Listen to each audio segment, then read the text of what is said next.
Good evening, everyone. My name is Doug Chalmers. I'm the current master of this college. And yes, that does mean that there are 3 masters present at any one time. I'm not sure what the collective description of that is, but I'll let you entertain yourselves with that at the back. But it does, I think, provide real evidence for those of you that are not regularly engaged in the fellowship of a college of what the fellowship means for us. It is a place of connection and lifelong contribution to learning. And I think what you see between the 3 of us is different aspects of public service over different periods of time. I think it's quite pertinent to the backdrop of much of what we will talk about tonight. And tonight, we really do have an extraordinary privilege of hearing from someone who is helping to rewrite the rules of how economies grow and who benefits from when they do. Now, Mariana isn't just an economist, she is a force for reimagining capitalism itself. Through her work, she has challenged the idea that innovation is born solely in the private sector, instead showing that bold public vision, not cautious market correction, is what can drive real progress. From The Entrepreneurial State, one of your books, onto the mission economy, her research has inspired leaders across business, government, and civil society to think bigger, to tackle climate change, to tackle inequality, government, and civil society, to think bigger. And that sort of ambition that once took us to the moon is sort of inherent in much of what I've read of the stuff that she has put together. And for me, her most recent book, The Big Con, I think really resonates very, very deeply into some of my experiences in my latter years when I was inside of public service. And actually, it was already mentioned about the pandemic, but there's a minor case study I think worthy inside of there. Now, a bit of Googling, and I was talking about this before earlier on, also tells me, and I'm not sure which chatbot I got this from, but I think it's relevant, that you've also been called the Beyonce of economics. And I offer that, not because you just sing about the markets, if I could describe that, but because she makes us feel the power of ideas that can move them. She is the founding director of UCL's Institute for Innovation and Public Purpose. She's a global advisor to governments and to the United Nations, and is one of the most dynamic thinkers in world economics today. Mariana's going to speak for about 35, 40 minutes or so, and then I will do my best to moderate, not chair, a sort of a Q&A session after that. Please join me in giving a very warm and energetic welcome to Mariana. Thank you. I think that Beyonce brilliant.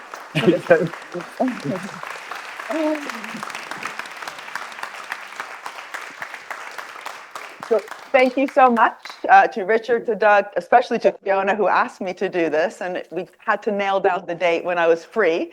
And then I ended up not being free today, but I said, I absolutely cannot not go, because this is so important to honor, especially you, Fiona. We were together advising Nicola Sturgeon when she was First Minister of Scotland. And many of the issues, actually, thank you so much, that I'll talk about today, I think we actually struggled with, right? Like all of us who actually wanted to have an economy that was doing good, whether it was around climate change, around water. One of the biggest problems we actually have today is around the global hydrological cycle, which has become very unstable, around biodiversity, health and well-being during COVID. How do we actually do that while fostering growth, directed growth? And how do we do that also in a way that is governed by all the different actors in our capitalist system? We often wrongly, I think, confuse business with the market when people say, the state versus the market. The market is an outcome.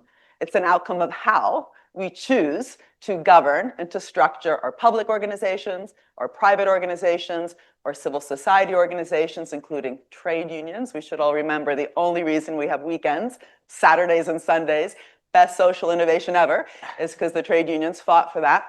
And how all these different organizations, including, again, in civil society, work together, determines the kind of markets we get. And of course, Karl Polanyi, wonderful economic historian, actually he was more than just that, he was also in some ways an anthropologist, reminds us that even the notion of the free market is not only wrong in the sense that we all know that there's never been a free market. Markets are always, if you want, embedded in our institutions, but the market itself, as we know it when we talk about the free market, was forced into existence by the state. And if you're interested in that, definitely read his book, The Great Transformation, written in 1944.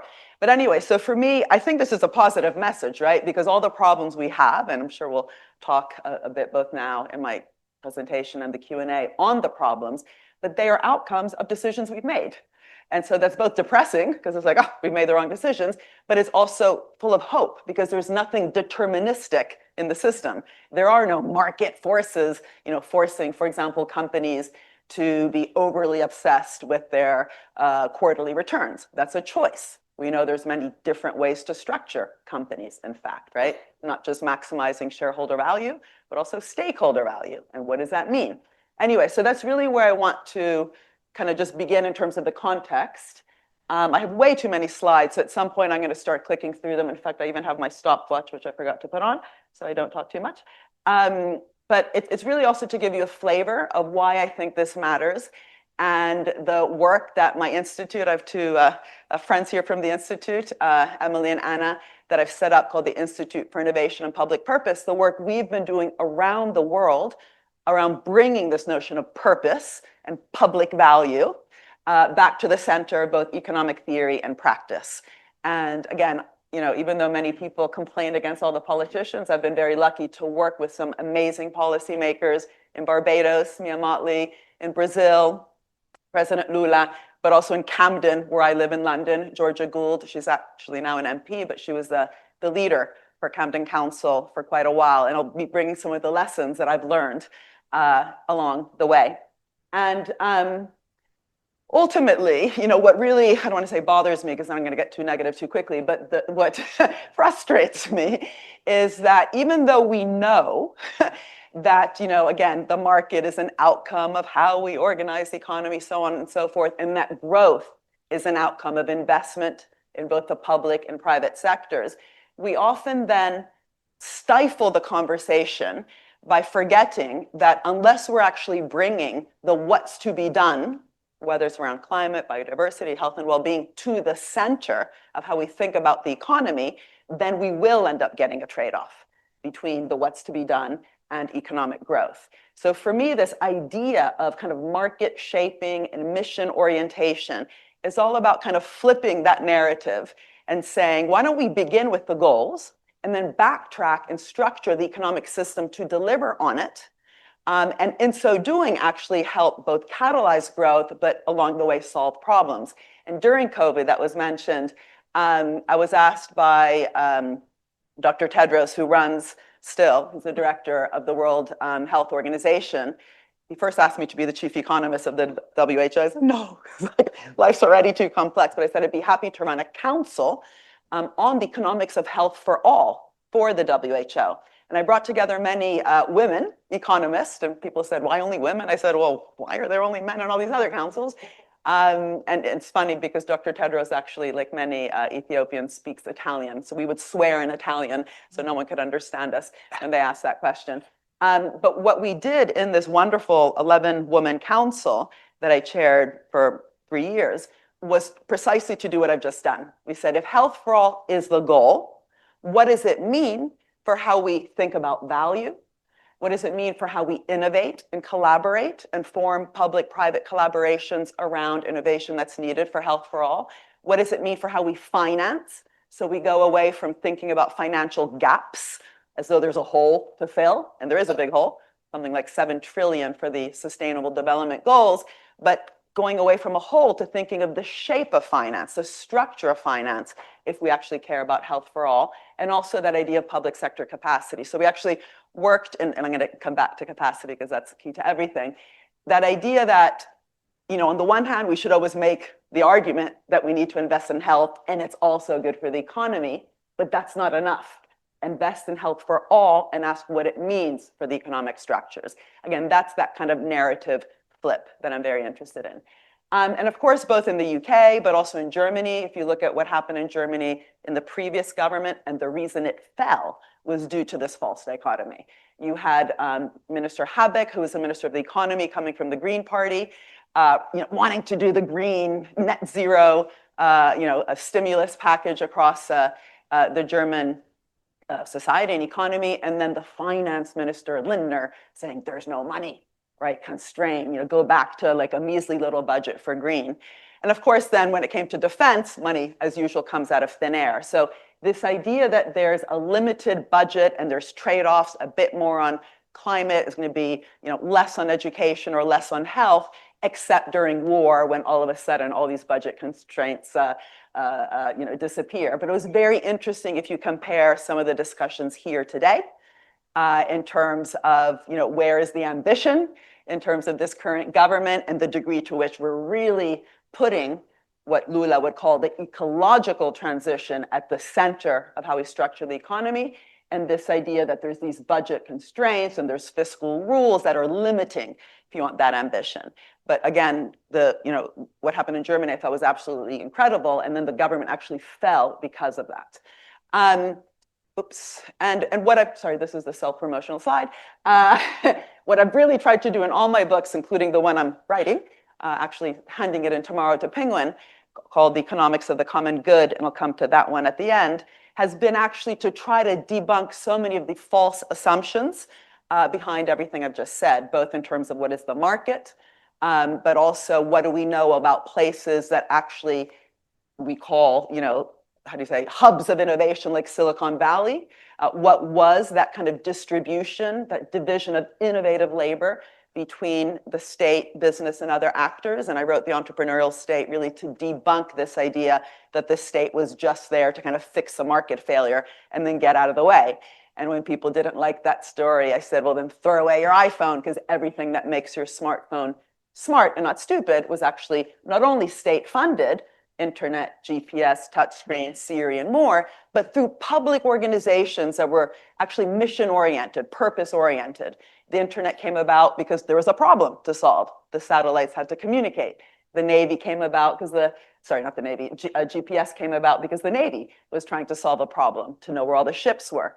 So that idea of kind of purpose-oriented public organizations has fascinated me for a long time, and it's the reason why also through the Institute, we set up a network of different public organizations, which we call the Mission-Oriented Innovation Network, where different organizations like a public bank, a digital agency, the BBC, public broadcaster, share their experiences, the learnings of when they actually step out of this super narrow box of just fixing market failures. And that, in fact, then led me to be very interested in mission-oriented policy, not just organizations, and I'll be talking a lot about that today. But also that idea that underlying all this needs to be a different theory of value, of collective value creation. That's what I talked about in The Value of Everything, where I also argued that when we get confused in economic theory and stop knowing what the difference is between value creation and value extraction and value destruction, we also forget to do what the classical economists, and here I bow down to John Eatwell, who is my professor actually at the New School for Social Research, where we properly studied these classical economists, that difference between profits and rents. And I won't go into that because that's a huge conversation in and of itself, but that idea that in order to move beyond a lot of these false dichotomies, we actually have to start almost at first principles. What does it mean to collectively create value? What does it mean to know the difference between profits and rents along the way, so that the free market is not free from the state, but free from rents, which is actually ultimately what I think Adam Smith really meant by the notion of the free market. And in the latest book, which Doug, thank you for saying that you're inspired by, and I said, is that because you worked in McKinsey? He said, no, but because he saw the McKinsey-fication of the MOD. For me, this is critical. Like, unless we actually invest in state capacity in the brains of government, there's no way that we're going to be able to govern any of the challenges we have. And the reason that the subtitle there is the infantilization of government was because during COVID, how can I forget his name? What was his name? Oh my God, what was the name of the guy who came up with this wonderful term? Anyway, it'll come to me later. He's a Tory lord. You should know, you're a lord. Hold on, it's coming. Anyway, he said, what are we doing? We're infantilizing government by giving all these like wicked challenges out to the consultants, and we're not even investing in the ability of civil servants to solve these crunchy problems, because he saw this immense budgets that were being given out to the consultants, both during Brexit and during COVID. What's also interesting is that the private sector has also ultimately consultified itself, especially when there's hard decisions being made. It's easier just to kind of rubber stamp it with a consultant's logo. And I'll come back to that point later. But to me, this is kind of an it's all part of the same story. The most difficult challenges of our time require embracing the difficulties, the underlying complexities, and we have to do it together, public, private, third sector organizations. And if the underlying theory, both of what the economy is and what it means to co-create value is part of the problem, then we really need to start at those kind of fundamental levels. And again, the reason I set up the Institute, which is actually a department, was to really kind of change that story that we've been telling ourselves of what the point, for example, of policy is, from fixing to co-creating, from de-risking to welcoming uncertainty. Remember when Kennedy said, we're not doing it because it's hard, we're not doing it because it's easy, but because it's hard. What does that actually mean for embracing difficulties, experimentation, learning by doing? And so many of the words we continue to use in the policy making space are about facilitating. I'm Italian, facile, facilitating means making something easier, exactly the opposite of what Kennedy said. We're not doing it because it's easy, but because it's hard. So embracing difficulty and uncertainty and complex processes as a skill itself is absolutely critical. Instead of picking winners, picking the willing. How do you kind of tilt the playing field in a direction and don't choose winners in the sense of types of firms and types of technologies, but be very clear on what the direction of travel is and open on the how to stimulate innovation and entrepreneurship in, for example, the business community. And along the way, pick, if you want, those that are willing to work with you and making it easier if you want, if we are going to make things easier for those who are willing to embrace that difficulty together. And that whole problem around outsourcing, needing to build capacity, but also those new evaluation metrics. And I'll come back to that later when I talk about the incredible dynamic spillovers that we should be trying to catalyze through policy. And how would we capture that outside of a net present value or cost benefit analysis? So again, I mean, this is a lot of background, but for me, it was very important to go beyond the books, right? You can give a book talk, a TED talk, or a conference talk, but unless we change how we think about the state and the culture within the civil service, then little will change. And in fact, one of the ambitions we had at the Institute was to change the curriculum, the training of the civil service, away from these really boring MPAs. I'd have to check out your one here at Cambridge if it's as boring as the others.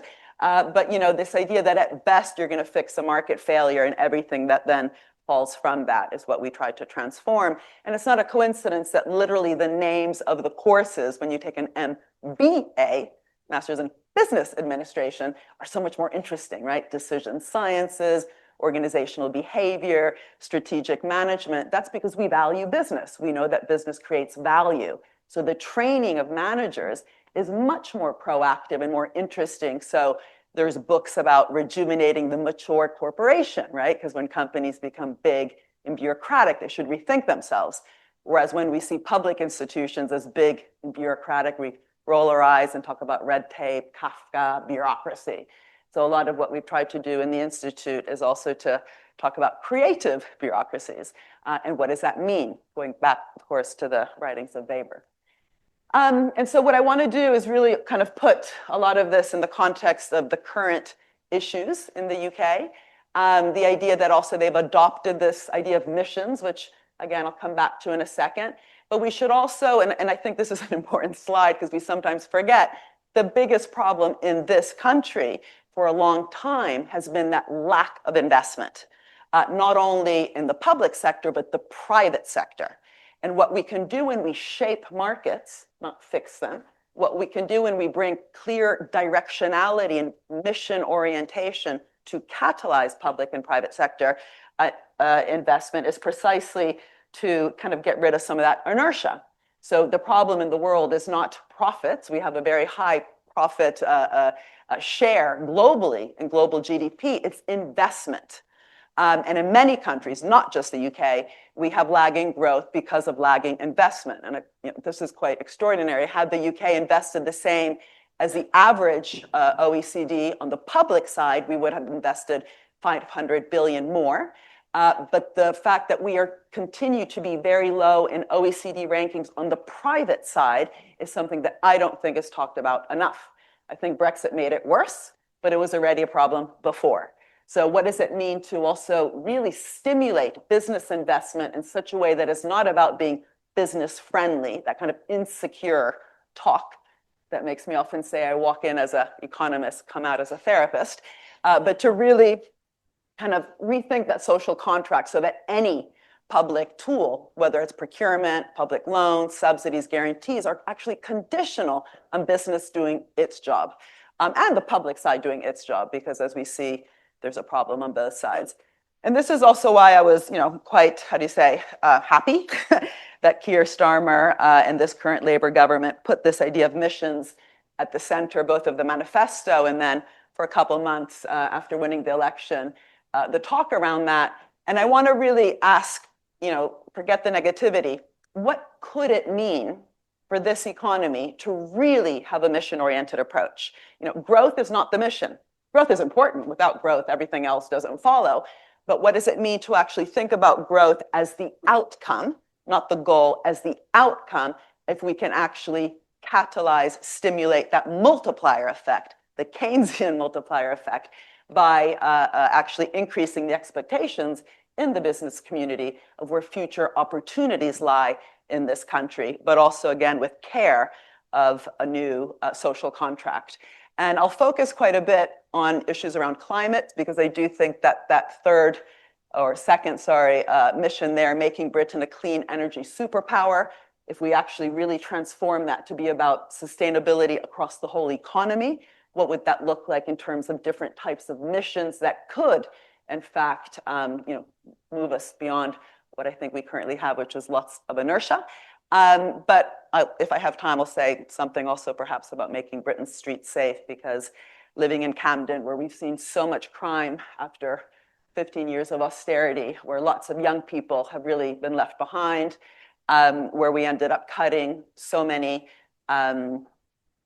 crucial services, from mental health services, but also public libraries, after school clubs, and all what I would call the social infrastructure, which has to be at the center of how we understand health and well-being, and the social and economic determinants of health, the social and economic determinants of crime. I really think that's an absolutely critical one to think more about. And again, this Clean Power 2030, this is actually an area where, I don't know where Anna is, she's on my team, we're starting to work with the government around that to say, that's great that we have that as a goal, but what does it mean to move that beyond energy, right? Just like going to the moon meant rethinking all sorts of things around nutrition, materials, food. Well, sorry, I said food already, but how would the astronauts go to the bathroom? All those different problems along the way to the moon. The same thing, of course, with climate change. How do we build? How do we eat? How do we grow? What do we wear? How do we move, right? So really turning this net zero mission into a massive economic transformation, and putting that goal at the center of the finance ministry itself, the Treasury. As, by the way, I think both China and Brazil have done. China apparently has even gotten rid of their Department of the Environment, because they're really seeing this crucial, urgent problem that they have in terms of pollution, really at the center of so many of the different ways they think about the different tasks of government. And so we've been working, as I mentioned, in the Institute around this idea of market shaping, not market fixing, around using the concept of missions to really rethink the role of policy, but along the way to rethink all sorts of different things. And this is what I want to give you some insights on, the work we've done, and why I think it's actually a story of hope, because there's lots of interesting things happening out there, but it's hard. And so really reminding ourselves that this can't be done without a different culture within government, but also a very different partnership with the business sector. I'll say a bit about what it means for policy design, the design of tools like procurement or public banks, new ways to think of the deal between public and private. Very important points, I think, about participatory processes, not doing things at people, but with them. This is actually why I'm writing this new book on the common good. Remember, Aristotle talked about the telos, the goal, but also the polis, the way to actually build community along the way, where the how we reach a goal is as important as the what. So valuing each other, having processes that make people have dignity at the center of their life, feeling valued, but also true co-creation. economists have nothing to say about that. So I'm learning from those who actually have taken that point seriously. And I think this is central to market shaping. And that really crucial point about building capacity and capabilities along the way in an era where I would say for the last 50 years, we've weakened the capacity of government to actually think in this kind of bold way. Right, so the first bit, what does that actually mean for the way we design policy? Hence, why a lot of the work that we're doing, again, with the government right now, or at least trying, we actually ran some workshops for them before the election when they were starting to use this concept of missions. In the manifesto, we had a workshop with Jonathan Reynolds, who later became the Minister for Business, Innovation and Trade, but also with Darren Jones, and also spoke to Rachel Reeves about that. And again, without being too negative, I don't think that this idea of mission orientation has been brought to the center of how we actually think about economic growth. So this is, these are the points we continue to plug away at with them. And really the point, the reason I wrote this book that started with the Apollo program in mission economy was that if you actually unpick what happened with the Apollo program, it was just so much a political economy project, more almost than an aerospace project, to the point that the first thing they did was change the tools that they had, the economic tools. The head of procurement, Ernest Brackett, said, we ain't getting to the moon with this kind of procurement, which was just cost plus. He changed it. In fact, in Brazil today, where we're working, they have to change the law for procurement to be mission oriented. And he changed it, which again, with military problems, things, change happens quickly, or during COVID, change happened quickly. In normal times, we're very slow, but they changed it very quickly to be outcomes-oriented procurement.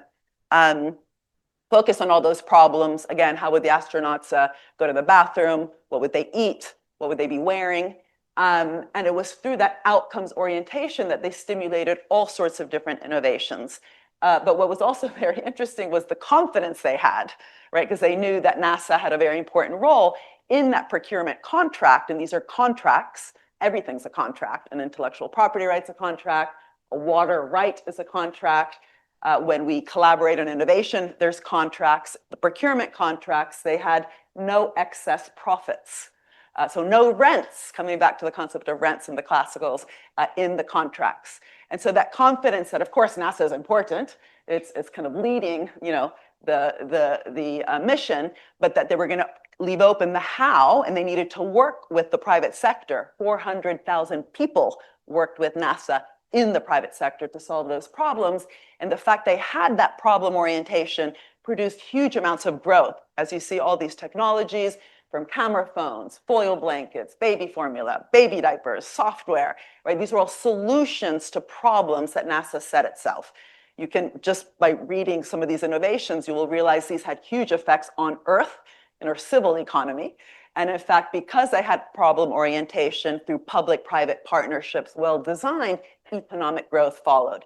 They never worried about growth. They never worried about commercialization.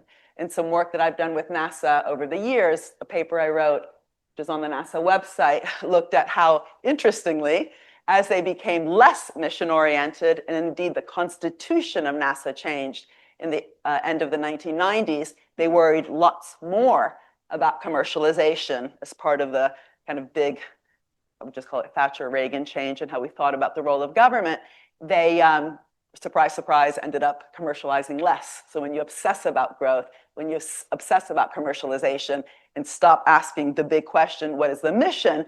Ironically, you end up actually achieving less growth because there's also less of a stimulating and confident public-private partnership. And so the idea of missions is not just a word. It shouldn't be confused with just vision or goal or targets. For me, at least, the concept of missions, which again, I was happy this government found useful in the beginning, is that you start with the challenge, like the Sustainable Development Goals, but these are very broad, or in the case of the Apollo program, very broad, beat the Russians, the space race. But unless you turn it into a concrete goal, like going to the moon and back in a short amount of time, then the risk is it's just blah, blah, blah, blah, blah. Everyone can talk about those broad challenges, but turning it into a mission that's concrete, that you can actually answer yes or no, did you achieve it? But that especially requires intersectoral investment in innovation. Again, with the Apollo program, aerospace, nutrition, materials, software, right? So being clear on what the mission is, but keeping it broad enough that truly requires lots of different sectors to innovate and to invest, because ultimately, if you achieve that, you will achieve growth.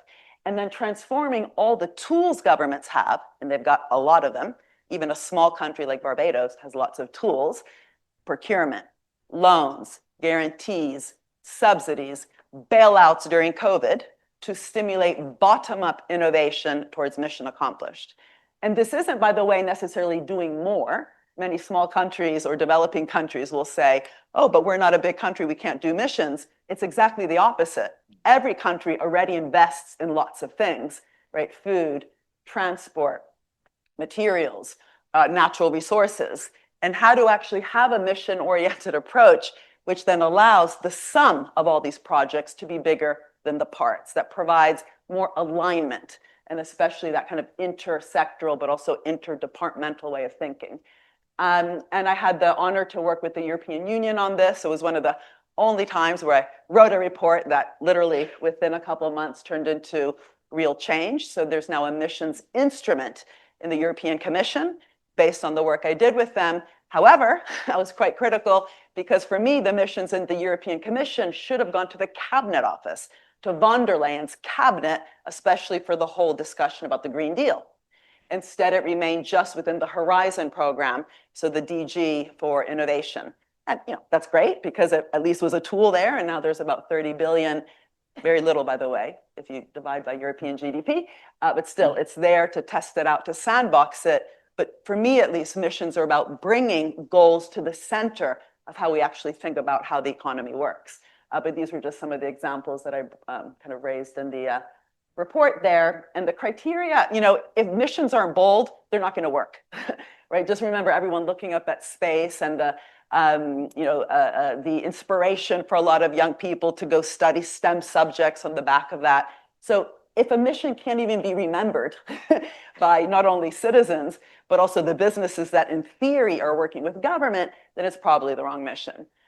Clear direction, open on the high, driving those multiple bottom-up solutions that are critical to actually fostering innovation, investment, that Schumpeterian creative destruction, which, as you know, some theorists around, well, no comment on whether I think their work was as Schumpeterian as Schumpeter, but the Nobel Prize winners this year actually come from this tradition of Schumpeterian economics. But this idea, how do we get that Schumpeterian creative destruction bottom up with a clear direction by government, leaving open the how, is a design challenge, right? Because it's that, how do you say, nuanced way to have both kind of a top-down direction, right? A net zero direction, for example, with bottom-up creativity. And ultimately, once I talk about participation, you'll see where I'm going, that even that direction, ideally, should be co-created with people. Otherwise, it's just going to become kind of a political gimmick. It'll be a minister's decision or someone else's decision what these missions are. So who sets the missions is absolutely critical. But let's just move on for now before we get to the participatory structures, which I actually think are the most important thing to build back trust in our economic system. Missions should lie at the center. Climate change is not just for the Department of Energy. Health and well-being is not just for the Department of Health. This is why I've become very interested, for example, in landing this idea on examples like school meals, right? In Sweden, they have a very high-level challenge of a fossil-free welfare state, but they've landed that idea with a mission of net zero, which then means that, for example, how school meals are provided in Sweden, they have to be healthy, tasty, and sustainable. So you can see already that it becomes a very concrete way to address, for example, SDG 1 and 2, hunger and poverty, but in such a way that then requires interdepartmental thinking, Department of Health, Department of Agriculture, Department of Finance, Department of Education, school meals. Healthy, tasty, sustainable is a moonshot, right? It's not just lunch. You might remember when we did have cost plus procurement around lunch, as many countries still do, you end up with this dysfunctional dynamic like we had in the US, where Reagan, when he wanted to reduce the cost of school meals, he said ketchup was a vegetable. And a lot of us had t-shirts that had ketchup and Reagan, and which is the vegetable? But that is the logic, right? If it's cost plus procurement, you will try to reduce the cost and you'll end up with pretty crappy school meals. And that idea that then a moonshot as simple as lunch, from the moon to lunch, then requires a very different way to structure the tool, procurement, a different public-private partnership, a way to stimulate regenerative agriculture, local manufacturing, and a more diversified economy, not over-reliant on one large monopolist, as we have at UCL, my own university, which uses Sodexo, a large, I think they're French multinational company, to produce food that is not as healthy, tasting, sustainable as one can imagine. And in fact, what's interesting is even though this government has taken on this concept of missions, when I set up the Institute back in 2018, I had the honor to work almost right away with Greg Clark when he was a Tory minister in the coalition government. And the first paper that they actually cited in the industrial strategy was our paper on missions, which we had just written in the Institute. And the idea was to move away from a sector-specific strategy towards a challenge-oriented strategy. The sectors they had been focused on were 5. You might remember them. Vince Cable came up with them. It was aerospace, automotive, life sciences, finance, and the creative sector. I have no idea how I remember that each time. I literally cannot remember half the things Anyway, so moving away from a random list of sectors towards bold challenges that would require those sectors, but also many more, like, again, food and digital, to transform, to invest, to innovate in order to achieve. And so they set these 4 challenges for themselves. And then we worked with them. I ended up co-chairing a commission with David Willits called the Commission for Mission-Oriented Innovation and Industrial Strategy, and came out with this report where we worked with the government, the challenge teams. They came up with their mission statements underneath each challenge. Bit of a mouthful, I'll read it for you. For the future of mobility, it was by 2040 to put the UK at the forefront of safe, sustainable, universally accessible travel, creating congestion and emission-free zero accident systems. Whew. I mean, it is ambitious though, right? I mean, it's not to the moon and back in a short amount of time, and it's probably less memorable than that. But the fact that there was criteria, just like with the school meals, healthy, tasty, sustainable, meant that you couldn't just get a contract. You had to show that you would innovate, train workers, invest. And the fact there was the word accessible meant that, for example, some of the bottom-up projects were in the areas of disabilities. That second one on the left to the right, 100% accessible public transport. And the idea was, again, to work between the ministries. This wasn't just for transport, but of course, transport would be fundamental. But sustainable mobility is a much wider kind of area. And by the way, I still remember at the time, the whole innovation budget when we were working together was 10 billion. Just the procurement budget of the Ministry of Transport was 40 billion. So imagine going across, again, that interdepartmental collaboration that you need when you think of these bold challenges. Your procurement budget becomes your innovation budget, right? Because if there is that moonshot of congestion-free, accessible, sustainable transport, then how you're going to procure in solutions will require innovation.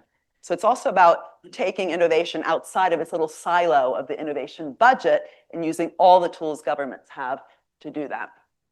And so on the current industrial strategy, so that was 2018, pre-COVID. Then, by the way, Brexit also happened. And that was quite depressing because many of the people that we worked with in the challenge teams, like Tom Hayden, like Sam Lister, for a while were moved over to deal with Brexit. And by the way, that comes back to that issue of capacity, capabilities, continuity, which unfortunately we often don't have, let alone that Brexit also put a big break, I think, on investment and innovation. But what we found with the current industrial strategy that was launched last summer, when Jonathan Reynolds was still minister, was that there was the risk, at least, that we were returning to just a different list of key sectors, right? Forgetting, if you're going to do missions, which on the one hand they were saying, put it at the center of your industrial strategy and your growth strategy to make sure that, for example, net zero wasn't just about energy, but truly achieving that kind of lower material heaviness, for example, across manufacturing. In Germany, where they have been very clear with their Energiewende strategy, the way that mission then or challenge was kind of fed down was that the public bank, which is very large in Germany, the KfW, put conditionality related to the loans that it was providing to other sectors like steel, right? Not just renewable energy, but steel had to lower the material condition of production to receive the loan from the KfW in Germany. And that's the only reason there's green steel in Germany, because of that kind of deal with government. And that required investment, innovation, and training. So this is really kind of where we are currently at, trying to also help inform, what does this then mean for a wealth fund? What does it mean for the public banks? What does it mean for procurement? And we also just launched recently, a month ago, in Scotland, Fiona, after the great work we also did together in Scotland, a paper on what a mission-oriented approach would look like in Scotland.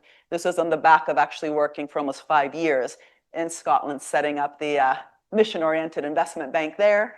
It's called the Scottish National Investment Bank. But here too, we argued that much more attention had to be paid in this paper that was put out by the government, and our friendly critique of it, to the actual tools. Like, what does it mean to have a green industrial strategy for the tools, the coordinating tools, the transforming potential of institutions that unless we actually rethink them, they become part of the problem.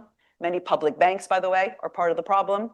In Italy, one of the 3 countries that I have a citizenship in, the public bank is part of the problem. They just give out money to any sector that needs trouble. Sorry, that is in trouble.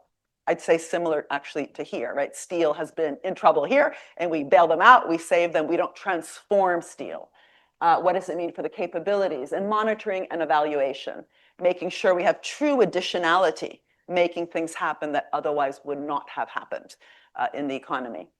And again, the work on school meals that I just mentioned, we just presented this actually at Climate Week in New York. And it's really through these concrete examples that you can sandbox what it means to really rethink policy in the interdepartmental way, working with business, with moonshots around that, and actually also looking at what that means for diversifying, again, the supplier base for a government. GDS, Government Digital Services, is a great example, actually, when it was led by a pretty ambitious team of how they transformed the way that government was procuring digital services through really interesting missions, and what that meant for diversification, which ultimately is about competitiveness. But you reach it not because you're focused on competitiveness and growth, but because you're focused on really providing dynamic, flexible services for citizens. And I could say more about school meals, but that will take too much time. So I've already kind of given you also some, in passing, kind of insights on why it means that we have to get serious with the nitty-gritty of tools like procurement, but also with the public bank. I already mentioned the KfW example. But these are tools that exist everywhere. Public banks, procurement, just globally. Again, we talk about financial gaps, but there's plenty of finance. Even in the public space, there's plenty of finance, let alone in the private space, but it's misdirected. Just looking at public banks globally, they have over $20 trillion in them, but they're not really aligned. They're not aligned with the MDBs, the multilateral development banks, and those banks are not aligned with the goals. But so asking, what does it mean to have a goal-oriented financial system where not only are these, in theory, public entities aligned with public goals, but also then use their ability to work with the private sector to transform the private sector, to get them to invest with additionality in a goal-oriented way. We've been thinking a lot about what that means for the whole rethinking of the public bank architecture globally. And the National Wealth Fund, again, asking similar questions here. There's a new fund that the government has set up. What does it mean also to learn from some of the lessons with public banks globally when the funds themselves become part of the problem? You'll know that the Sovereign Wealth Fund, for example, in Norway, has also come under attack for not being ambitious enough on the word, public fund. What does it mean to be a public fund in terms of making sure that it's actually part of a transformative process towards public goals? And also in terms of procurement, what does it mean for a new culture of procurement? We worked in Camden with, again, a test case, just like the school meals was a test case. We worked across 10 housing estates around adult social care and found that if we really wanted mission-oriented procurement or goals around adult social care, Key to that was to work with the carers and with the carees to design that process, right? So kind of that principle of subsidiarity, which Pope Francis used to talk a lot about, bringing the attention of government to the most local level and listening to the people who are experiencing this so-called good service that you're providing, putting them in the driver's seat of actually designing that service itself. And that was super interesting. And again, if you're interested in it, we have a bunch of papers on the adult social care mission, but also the green mission in Camden was fascinating because, again, we worked with resident associations and first just opened up the discussion, what does green even mean? And part of that process was then transforming, this was also during COVID, the food banks, which as you know are alive and well in a country with so much inequality, into food cooperatives, green food cooperatives, where again, the sense of ownership and dignity was a critical part of that process. And personally, I find that I've learned so much more from these local examples. And then the question is, what does it mean to reveal the principles of these examples for the national level, let alone the global? That new social contract, which I've been talking about, that kind of idea of conditionality between different actors. It was super interesting, again, during COVID, that only one of the vaccines, one, and it was the one made in this country with AstraZeneca and Oxford, had that idea of a mission at the center. Because the goal during COVID wasn't just to come up with a bunch of vaccines, it was to allow those vaccines to be distributed globally and to even be produced globally, like in Africa, so they wouldn't have to be reliant on charities to send over expired vaccines, which is actually what happened, which Dr. Tedros called vaccine apartheid because of the hoarding that we had. We had vaccine nationalism. So the Oxford University publicly funded researchers. I always remind my friends in America, Oxford and Cambridge are state schools, so publicly financed research. They put conditionality on joining a patent pool, on not abusing patents, on keeping prices and costs low. So there's different ways to collaborate when we are, in fact, mission aligned. The Pfizer vaccine did not do that. It was also interesting that the French government, unlike the UK government, put conditions attached to the companies that were receiving lockdown money because people weren't on the airplanes or driving their cars. So those industries got support. But in France, that support was reliant on Air France and Renault committing to reducing their carbon emissions over the next 5 years. So even during a COVID tragedy, we can truly build back better, as everyone was saying, and then we didn't do, if we learn what it means, again, to be outcomes oriented instead of just always handing out money too little, too late, and not leading to that transformative potential with additionality. And I wrote a paper with Danny Roderick. I'm almost done, by the way. Are you coming down to tell me to shut up? No, okay. On what does it mean to bring conditionality at the center of all sorts of different contracts.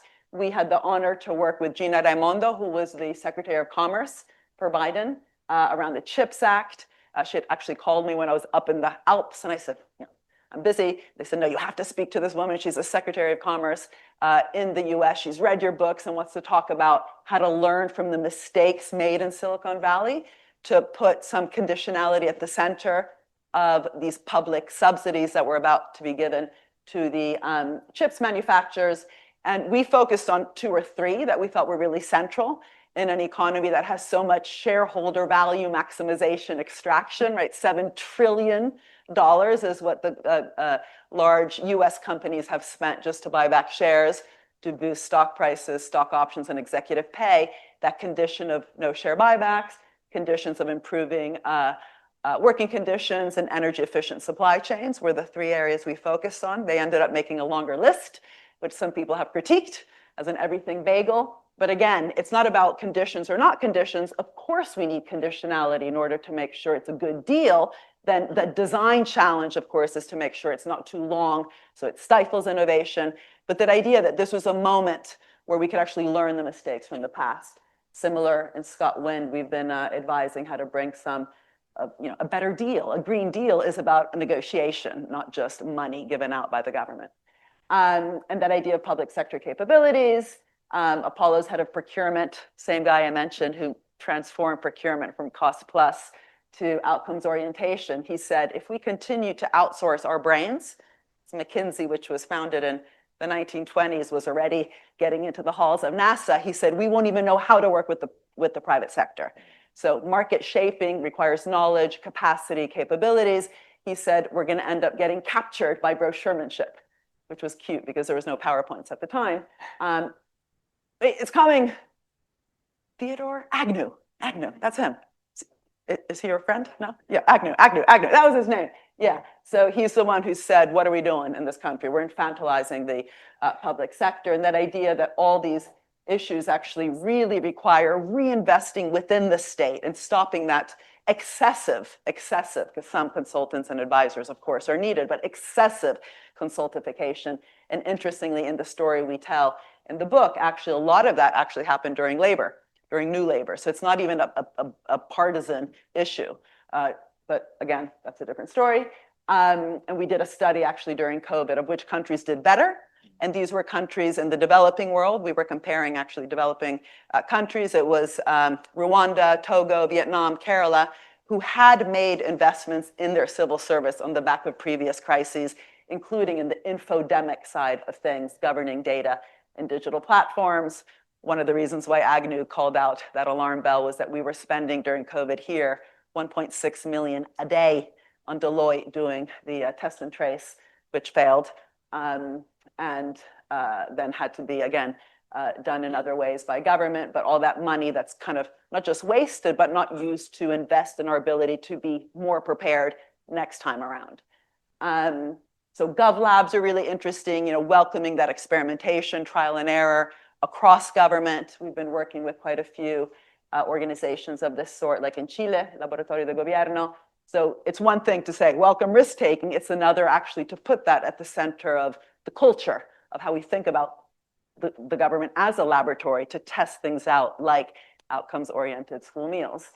And in fact, in the Institute, we've just started working with Bloomberg around this notion of a public sector capabilities index, working actually across the world with different cities. So we're starting with cities and actually working with the mayor's teams around better understanding the capabilities they think they have and don't have in order to tackle their own challenges, and over time have been building this index, which will be launched probably next summer. But again, too many words up here at the end of this deck. And what it also means for policy evaluation. Remember all those things I said happen along the way to the moon? That's very different from doing a cost-benefit analysis. Do we know how to capture in our green books, right, all those dynamic spillovers along the way? Because one could argue that even if they had blown up just before getting to the moon, one could have judged it as quite successful given all those solutions that happened along the way. Participation, I'll finish with this because I said economists have very little to say about it. We should learn from others. Shut up and listen. And as I said, I've learned so much from working with cities and even councils within my city on what it means to truly work with and not at people, which is the reason I'm currently writing a book on the common good economy, where that idea of not just purpose and directionality, but also co-creation and participation, collective learning, but also collective reward sharing is central. I'll come back in a year or two to talk to you about this book because it's not out till next spring, but I've written an article recently. And for me, the reason I started writing it was precisely due to the work with local communities like in Camden, where they put so much emphasis on actually working with, as I mentioned, with the resident associations, the citizen assemblies, the carers and the carees to design those policies. But also, that first mission to make sure that those holding positions of power in Camden are as diverse as the community itself. I thought that was super interesting because I would have put that as a cross-cutting kind of principle across any mission. And they said, no, it's too important. It has to be a mission in and of itself. Similar to what's our work in Barbados. As you know, that was at the center of the slave trade. Mia Motley, who's quite famous for her work on the Bridgetown Initiative around global finance, the work that we did with her was using this mission-oriented approach also to bring back dignity to citizens, to people, to make them feel part of something. What is a blue and green large island state, large ocean state instead of a small island state? That ambition that everyone could also be part of, enabling citizens to engage directly with government. We held lots of town hall meetings, but the social partnership together.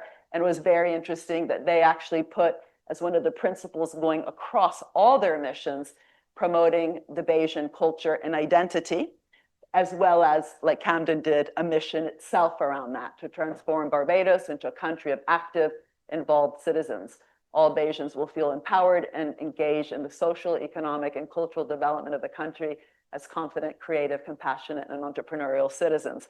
This was different from their more kind of, how do you say, not obvious, but directed blue economy and green economy mission. But we just thought that was so interesting because in a country which lacks that social cohesion and globally where we have so much distrust, creating also principles of cohesion across any mission that puts social partnership discussions at the center of the how was, again, something super useful that we learned from in Barbados. And this last slide is just because connected to that, she was actually the Prime Minister of Barbados, the Minister of Culture before. And some say she might become the next Secretary General. But talking to her about culture, the importance of music and the creative arts, but also in Camden, you know, we had Amy Winehouse. The idea that arts and culture are central, actually, to this process of economic transformation. It's not a surprise that Roosevelt brought artists and designers to the WPA or the German Bauhaus at the time. That idea that arts and culture are about a conversation of who we are, right? You know, what life is about. Think of the importance of poetry. Because often this notion of missions might just translate into the STEM subjects. But, you know, what the missions are, what it means to truly co-create, we actually need to be investing in the humanities.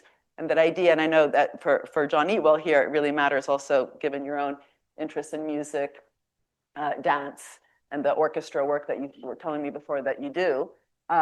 It goes beyond seeing it as a sector.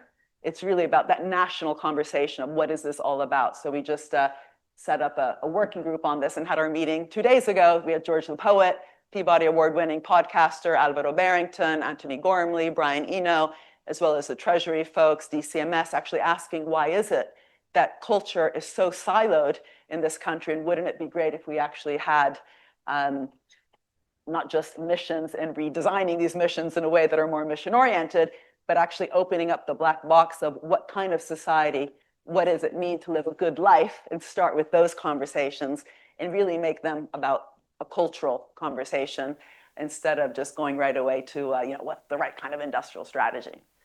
So on that, I will finish. I'm sorry I've gone a bit over. Well, that was a real tour de force.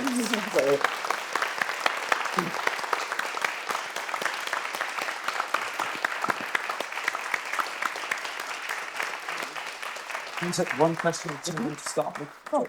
Sure. We've got a good sort of 20 minutes before. We'll take sort of one question at a time to begin with. We've got a mic, I think, on either side of the aisle that's going to go through.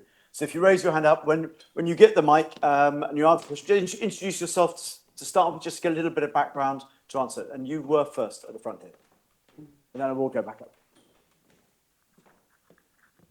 My name's Glenn Woodcock from Exeter, and I'm going to call myself from now on a mission-oriented entrepreneur. Great. I ran a might call it a kind of a mission-oriented accelerator in Exeter that was coupled to public procurement before COVID. And I think we ran about 7 or 8 little kind of missions, and they came from various parts of the public sector. And this is in the context of quite ordinary public procurement, where, you know, the biggest concerns tend to be defensible decisions and value for money. So we were kind of really going against that and saying, well, let's try and define what the outcome is, yes, and invite people to come up with possible solutions and choose one. The most successful one that we ran was with the police force, and the sponsoring executive was a very handsome and charismatic firearms officer who was used to taking responsible risk in very challenging situations every day.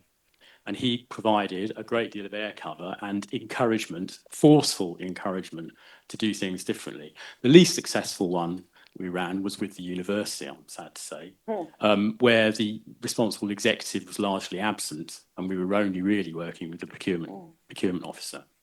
And what that sort of said to me was the ability to feel empowered, make a responsible but take risk, is really, really crucial for this sort of thing. but it seems to be largely not encouraged. I mean, even in Yes Minister, you would say, well, that's very brave, which obviously means stupid. So what's your experience of this, and what do you think can be done about it? It's so interesting because, I mean, the reason I also said, began with that kind of German example where there's no money for green, but then for the wartime effort, money comes out of thin air. It's interesting across history where that's the case, where when there's urgency for a problem, no one says, oh, just put a bit of money here and there and then go win the war, right? There's outcomes orientation. You want to win the war. You want it to happen within a certain amount of time. No one says, by 2030, we'll win Vietnam, right? It has to happen. Sorry, Ukraine. Well, yeah, I wouldn't argue that's working, but anyway, yes. In terms of the money created, absolutely. But also, when the military spends money on health, they care because the soldiers are going to get sick, right? So it's so interesting to look at health contracts that the military sets up with pharmaceutical companies, for example. They're so much more ambitious and interesting than when it's the health department, which is just in normal times, and where we don't think about access. I mean, here we have, of course, the NHS, but that's separate from health innovation budgets. And what's interesting is in the US, for example, where the NIH, the National Institutes of Health, put $40 billion a year into health innovation, then the access is in a different part, Medicare and Medicaid.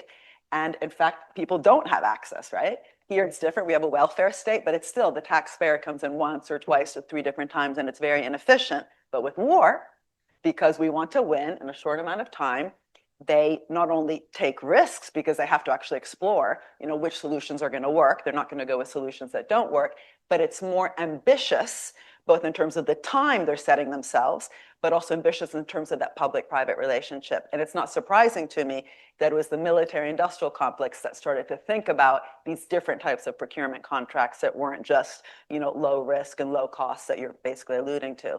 And so I think what we need to admit is that when we care about a problem, when we bring urgency to it, like we did with COVID, where we did advanced purchasing agreements, and again, we did all sorts of things that we don't normally do in normal times. In Italy, for example, we were 100% reliant on Chinese PPE at the beginning of COVID.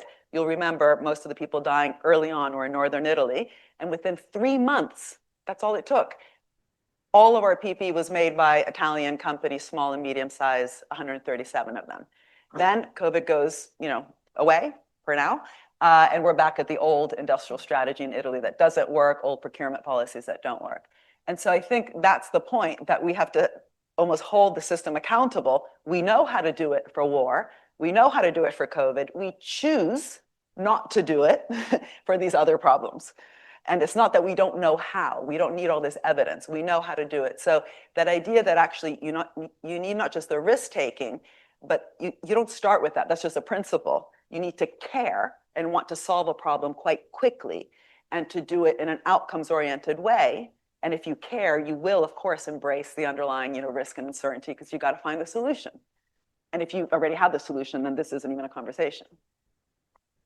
Yeah, there's one over on the woman at the back there. Yes. Just seconded. Yeah. Integrated. That's it. Thank you. My question's about the money creation narrative as well, because I see that as the biggest imposition to kind of taking a mission-orientated approach. So I think in austerity, it was kind of called the magic money tree, and now it's all about fiscal rules. And I wondered if you could speak about that. Like, how do we actually need to follow these fiscal rules? Do we actually need more money? I'm thinking about sort of from the Austrian approach, the MMT approach, like what's your take on that? And then if we do actually need more money, is it reforming the finance sector? Is it more tax, or can we just start spending where we need to spend? Right, so thanks for the question. First of all, the finance sector in this country is quite dysfunctional. 80% of finance goes back to finance, insurance, and real estate. So it's not just the climate that's on fire, finance is on fire, because those letters spell out fire.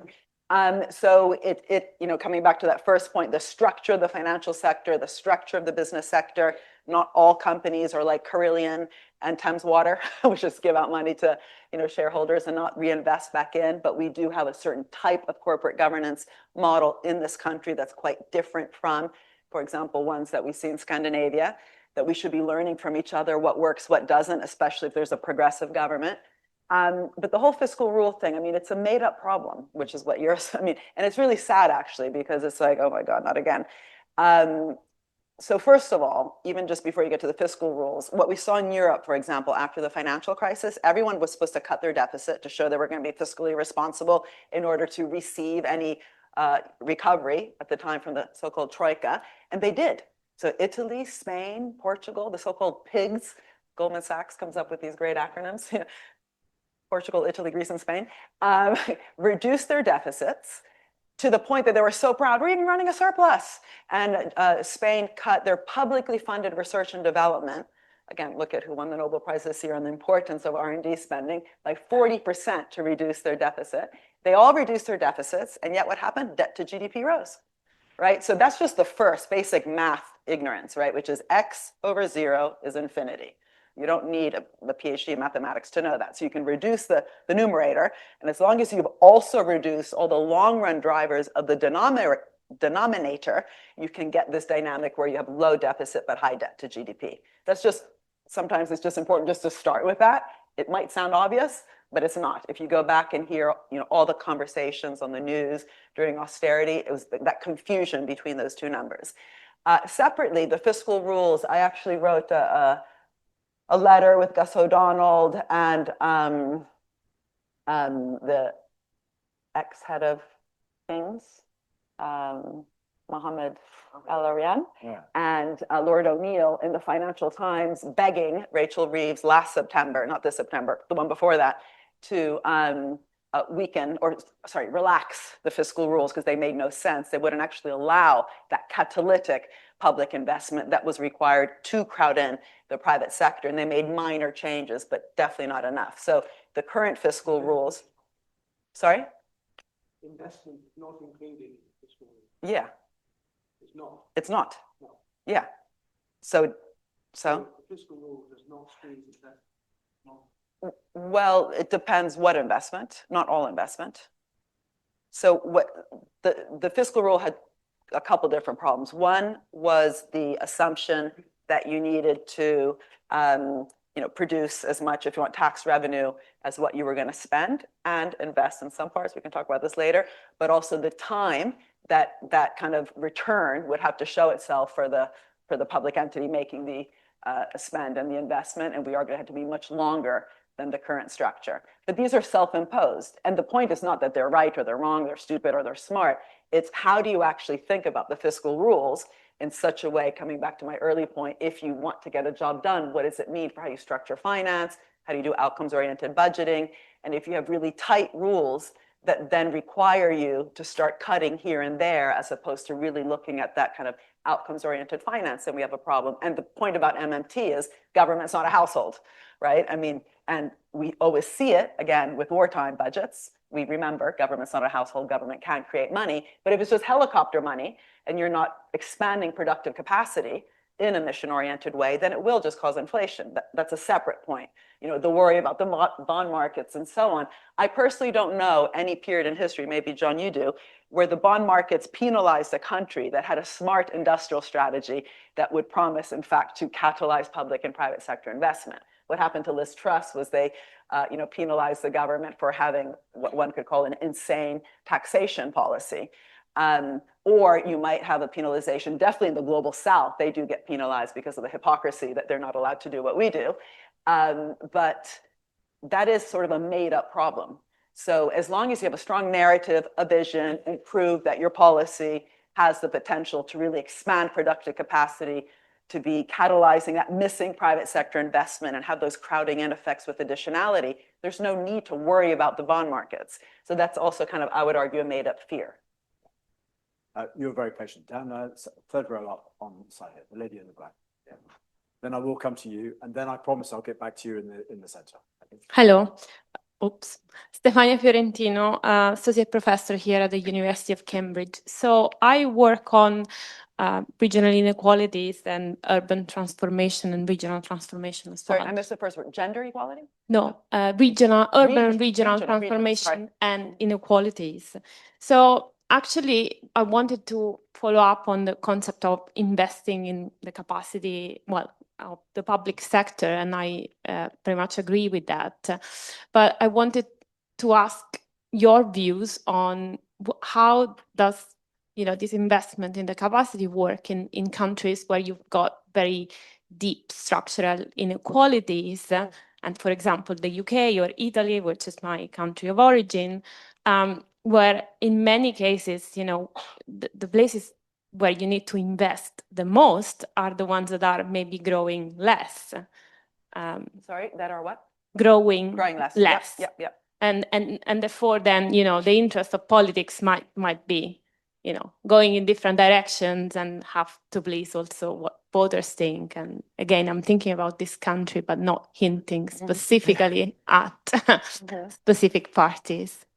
So with Italy, which is also my country of origin, I was born in Italy, I promise. I know I sound American, but I went to America when I was 5, because my father does nuclear fusion, funded by the DOE, the Department of Energy in the United States.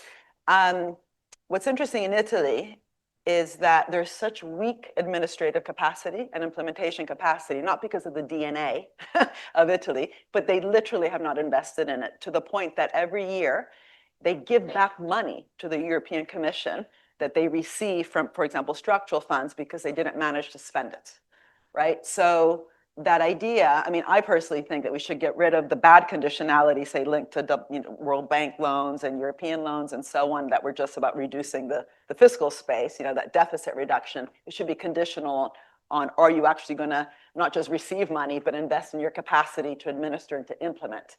The 2 trillion current recovery scheme in Europe, called the Next Gen, whatever, European thing, Italy got the biggest share, as usual, because they're very good at coming up with the paperwork. The paperwork was just, this is a big fund, 2 trillion across European member states. To have access, you have to have projects related to climate and digitalization. It's easy just to come up with projects. They were good at that. But then you just have these 500 projects falling on the head of these ministers with no actual investment having been made to administer that process. Having said that, Italy has the structural inequality, which they have tackled really poorly. For example, the so-called Cassa del Mezzogiorno, the fund that would allow, for example, Fiat to have subsidies to go put a factory in the south of Italy. All the knowledge stayed up in Turin, right? So again, come back to this year's Nobel Prize, the role of not just research and development, but learning the knowledge economy. To do that properly, even just within Italy, let alone the world, global south, global north, that requires a very different logic from just manufacturing. And also what's interesting is Fiat is a hugely problematic company. I always say, learn from the biologists who talk about ecosystems with rigor, not like economists, like innovation ecosystem. What's that? Is it parasitic? Is it symbiotic? Is it predator-prey? Is it mutualistic? Biologists have formulas around this. Remember, what was it, Goodwin's, it wasn't predator-prey. Yeah, it was a predator-prey wage profit model. Anyway, I actually did my PhD using replicator dynamics from biology. So Fiat has always benefited from the Italian government, for example, through Cassa Integrazione, another policy. When times are good, Fiat rakes in the money. When times are bad, the state covers the wage bill. That's a parasitic relationship. They also have invested very little in Italy recently. They've become very financialized. They went to the US to buy Chrysler. During not the pandemic, during whenever that was, when was it? After the financial crisis, when Chrysler was in state hands. And Obama, in a rare moment of confidence, because he had all these Goldman Sachs guys doing also very problematic things in the government, in a rare moment of, I would argue, mission-oriented consciousness, he said, in this country, you're going to invest, right? Like, Chrysler is in our hands, in the public hands. You want it? Here's the deal. You're going to invest in hybrid engines in the US, which Fiat was not doing at the time in Italy. And Sergio Marchionne, he was wearing his classic sweater. He unfortunately later passed away, not because of the deal, but due to sickness. He was like, all right, okay. In Italy, no one asked him to do that, right? So that idea of building a mutualistic, symbiotic public-private partnership is, I think, central. And in many countries, I think, that are low growth, they are not only low investment, both Italy and the UK, but have parasitic and very problematic public-private partnerships. And I think going after those and thinking also of the whole leveling up agenda here as a way that really tackles some of these issues, I think would help. Besides the fact that, I mean, I've got 4 kids, and I can tell you that a huge driver of inequality in this country is education. I mean, if I had a wand, if someone said, you're doing all this stuff around the world, what if you were president for the day? One thing, what would you do? I'd be like, all right, forget everything I just said, get rid of private schools. Literally. Well, 2 things I'd say. Get urban planning like they have in Camden, where I live now for 25 years, which is amazing. You have really mixed neighborhoods. So, you know, Amy Winehouse's house sold for like 6 million. She lives across the street from a housing estate. And you have to send your kid, so this would be, I mean, this is me as the president of the world, right? So urban planning that's mixed, like in Camden, and you have to send your kid to the closest state school so no one's dodging kind of that system, and just get rid of the private system. I'm just saying that because this country has deep, deep inequality, which is also linked to those kind of issues, which, you know, again, like the state school where my kids went, Camden School for Girls in Camden, which happens to be, you know, a good state school, so we're lucky. The last 2 years is gamed. All these privately educated boys come. Why? Because Oxford and Cambridge don't know how to properly differentiate kids who have been privately educated their whole life. In the last 2 years, you know, go to a state school to pretend. And I think you probably have a bit of ability to do that, but I can tell you they all come in, they crowd out many of the BAME young women who then don't feel comfortable. And just, I mean, it's such a practical, small thing, but things like that are really about structured inequality that go beyond industrial policy. Definitely follow that out. Thank you. Yeah. You've been very gentleman. Yeah. We've got about 5 minutes or so left. So I'll take some here and then I'll take 2 in the middle at the back. Yeah. Thank you very much, Mariana, for an excellent talk. Sorry, and where are your you? work. Too. Hello. Oh, there you are. My name is Giuseppe. No, definitely not. My name is Giuseppe Dalpra. I'm studying the Masters in Public Policy here at the Bennett School. I've also, for the last 3 years, been running an organization called the UCL Institute, which is basically focused on 2 things that I'll comment on now. One is using public participation supported by panels of transdisciplinary scientists and specific types of exploratory modeling to try and address critical issues like tipping points across a number of systems. And also something called GRAIN, which I won't give the acronym's meaning now, which focuses on using mission-oriented governance in trade choke points globally to see in trade choke points or different areas where the hypothesis is positive changes done in those places might cascade globally. The reason we've chosen to focus on this is because I think we are very deep into a poly crisis now. It's not just that these things would be nice to have or that we're falling behind, but in terms of climate tipping points, it's possible we might be crossing several of them in the next few years. So my question is, how do you see participation dramatically accelerating some of these objectives, public participation, considering that so many good ideas seem to go to die as soon as they get into government? And secondly, how do you see China as maybe perhaps an inverse of this parasitic public-private relationship where you have the state running a large number of state-owned enterprises and startups and then selecting the winners and drastically driving them forward in the context of trade wars, which might instigate war-based thinking, perhaps? We see the Americans blowing up all of their R&D and science funding for basically no reason, besides oligarchic takeover, we might say. And the Chinese, meanwhile, are keeping entire supply chains of essential technologies for missions competitive and scaling them globally. So if you could maybe comment on our situation with those 2, I'd be very interested. Questions in one. But it's, I mean, great to know that you're doing that work and you're putting those different issues together. But I think they are a bit different issues. First of all, we just ran this global commission on the economics of water with Johan Rockstrom, who you'll know is one of the top climate scientists in the world, looking at tipping points, but also the president of Singapore and the head of the WTO, and Gozio Concha-Huila, and myself. We chaired it, had all these great people in the commission. And, you know, the links between, just coming to one of your points, between biodiversity, water, and climate change are so deep that it actually is impossible to address any one of those alone. It's also how we organize ourselves as academics and as policymakers and as business communities going to COP for climate, which, you know, was in one place, and then COP for biodiversity in a different place, COP for water, land, and desertification in another place. That makes no sense, right? So one thing is, are we currently globally, even those who believe in the multilateral system, let alone those who are trying to, you know, blow it up, organizing ourselves in such a way that even understands some of the complexities that it sounds like you guys model and understand really well with tipping points, so on and so forth? And the answer is no. Even the SDGs, by the way, you know, the fact that we have them up there as a dashboard, but don't look at it systemically. So to solve one, SDG 13 on climate, we then do electrification. For that, we need lithium. which then we extract with terrible processes that are very abusive of the water flows and also really hurt, say, indigenous communities around those, means that to solve one, we've just messed up another. And so that systems approach that we actually require, again, comes back to what are the capabilities and capacities we're actually investing in or not. China, I mean, so when I wrote The Entrepreneurial State, first of all, what was interesting was that when I was asked to present it in the US, this was back in 2013, it was all Republicans and like CIA agents in the room saying, yeah, you're totally right. Like we have to invest more and all this stuff that, you know, made America great. And I did an interview actually with the FT Banker magazine, I think it was called, on China. And I argued back then that China is learning the lessons of what made the US competitive while the US is forgetting it. And interestingly, by the way, in 2019, I was asked to go speak to Marco Rubio, who I pronounce as though he's Italian, but he's not. Marco Rubio. Anyway, and his team was like, he's read all your stuff. Look at these reports. And so one report was about China, saying that the US didn't have, this is 2019, pre-Biden, so Trump won, didn't have an industrial strategy, and China did, and the US was going to get screwed in the process. Sorry, is that a bad word? Not really. Okay. Whatever.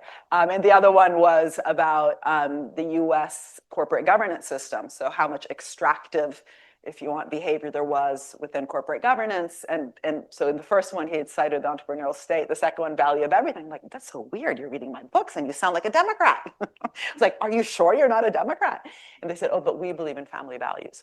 I was like, I have no idea even what that means. But anyway, so I think what was interesting for me, both in terms of these things, is first of all, Trump, I think, today is the first US president, the first, who's actually dismantling the US entrepreneurial state. Reagan, you know, you could say same party in theory, massively increased the funding. That's like some of the data in the book. So the NIH investments, for example, Trump is dismantling the NIH.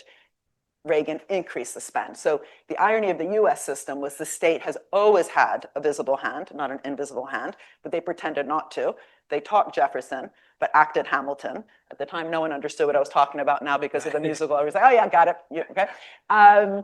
But now they're actually doing the Jeffersonian thing. Like he's actually dismantling, for real, the US entrepreneurial state. But the question on China, which I think is interesting, and there's a great book on the China Development Bank, written by two journalists for Bloomberg, I think it was, just showing how much power this bank has. Like Huawei would never have existed without the CDB. They got something like a $6 billion guaranteed loan, but then look at how much money, you know, Elon Musk has gotten from the US government. Currently it's about 40 billion or something. And you know, different types of subsidies, loans for SpaceX, Solar City, Tesla, and so on. So one thing is always to remember how much money the state has given to US companies. But in China, what's different, and I think the question in China is, this is just huge pots of public money. It's not what I talked about in the entrepreneurial state, which is a distributed, decentralized network of public agencies across the whole innovation chain, from the NSF and NIH to DARPA to In-Q-Tel, the CIA's big public venture capital fund, to outcomes-oriented demand-side procurement through the SBIR program, which always allowed startups to scale up, which Europe doesn't have, also because we don't have like a big defense agency doing that. And so again, I think in your question, which is super interesting and had a lot of different questions, there are also some assumptions which I think are really important to ask. What is the structure of the Chinese kind of innovation system? How has the US national innovation system actually changed over time? And why is it that even the varieties of capitalism literature, so Hoskins and Hall and all these people who wrote about it, kind of missed the big difference, right? Which is that the US has always had a big state. It's not true that it was like neoliberal US and, you know, state socialism, say, in Europe. It's just that the US only did it with the innovation state, not with the welfare state. So what they were actually cutting was always the welfare state, you know, basically what people need to live a good life. But the innovation state has always been fueled by public money. And today, not only is that changing, what's also changing in the US that I don't think people talk about enough, is that all the talent in AI is now in 5 companies. Not because they produce that talent, but they made so much money, trillions, like one guy now has $1 trillion, on the back of public subsidies. And and tax evasion, massive tax evasion and avoidance, that they have so much money, they're buying up all the researchers from the NASAs, from the DARPAs that I wrote about in the entrepreneurial state, from universities, public and private, and it's impossible to govern a system if you're clueless about it. So it's not only the problem that Shoshana Zuboff and others have raised, you think you're searching Google for free, well, Google's searching you for free. To regulate that, to even understand it, you need that knowledge. And it's not just about capacity in the way I've been talking about, it's literally, there's been a massive hemorrhaging of the top talent from state and university organizations to 5 companies. And how to get that back is a big question, and I just don't think we're talking about that. There's plenty My in there. answers are way too long. And we can unpack a lot Sorry. more, but I'm afraid I'm going to draw a line there on questions. I know there's a few more at the back there that in fact, we could have gone for hours, I sense. I really would like to thank you again for the passion. I think my description of you as the Beyonce of economics stands strong. Thank you very much indeed. Thank you.